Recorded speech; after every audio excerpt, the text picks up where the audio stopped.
இந்த உலகத்தில் பெற்றோர்கள் தனது பிள்ளை மேல் வைக்கக்கூடிய நேசம் வேறு யார் மேலேயும் அந்த அளவுக்கு நேசம் வைக்க மாட்டார்கள்.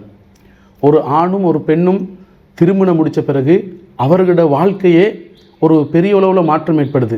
தனது பிள்ளைகள் சொல்லி பெரிய அளவில் மாற்றம் ஏற்படும்.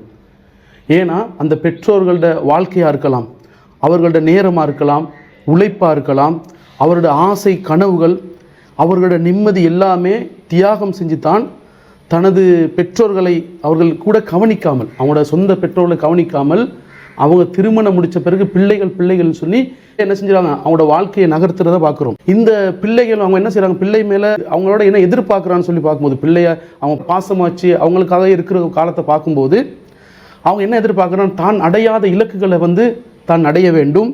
அதே மாதிரி பிள்ளை என்னை விட தன்னை விட நல்லாகவே இருக்கணும். அந்த பிள்ளைகள் மூலியமாக எனக்கு ஒரு கௌரவம் தேவை. பொதுவாகவே நம்மளோட பிள்ளைகள் நான் ஒரு இடத்துல இருக்கும்போது என்னோட பிள்ளை எப்படி ஒரு இன்ஜினியராக, ஒரு டாக்டராக, ஒரு பைலட்டாக இருக்குங்கிற ஒரு எண்ணத்தோடு அதுக்கு ஒரு கௌரவம் எதிர்பார்ப்போம். அதே மாதிரி தான் வயதான காலத்தை அடையும் போது இந்த பிள்ளை என்னை பார்க்க வேண்டும் அப்படின்னு சொல்லி தான் கஷ்டப்படுறத கூட அவர்கள் காட்டாமல் தன் பிள்ளைகளுக்காகவே என்ன செய்கிறாரு, பெற்றோர்கள் ரொம்ப தியாகம் செஞ்சுக்கிட்டு இருக்கிறாங்க. நீங்கள் பாருங்கள், இந்த வாழ்க்கையில் அவர்கள் அந்த செய்யும்போது இந்த கடமையில் முழுமையாக நாங்கள் யோசிக்கணும்.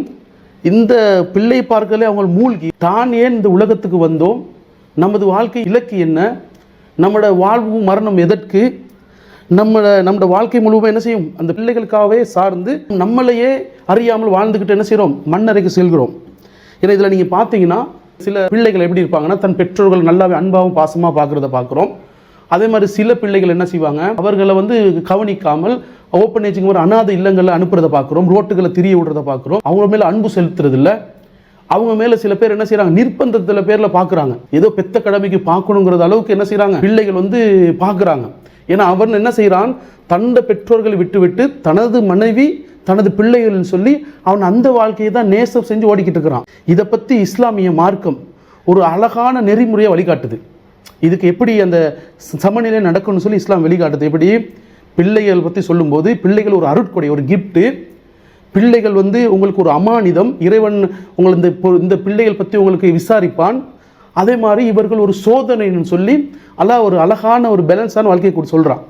அல்லாஹ் 3வது அத்தியாயம் 14வது வசனத்தில் சொல்கிறான், உங்களது பிள்ளை செல்வங்கள் உங்களுக்கு கவர்ச்சியாக்கப்பட்டுள்ளது. உங்களுக்கு ஜீனத், கவர்ச்சினா அதன் மேலே நீங்கள் ஈர்க்கப்படுவீங்க, அதன் மேலே நீங்கள் சாய்வீங்கன்னு சொல்லி இறைவன் சொல்லிட்டான். அதே மாதிரி 63வது அத்தியாயம்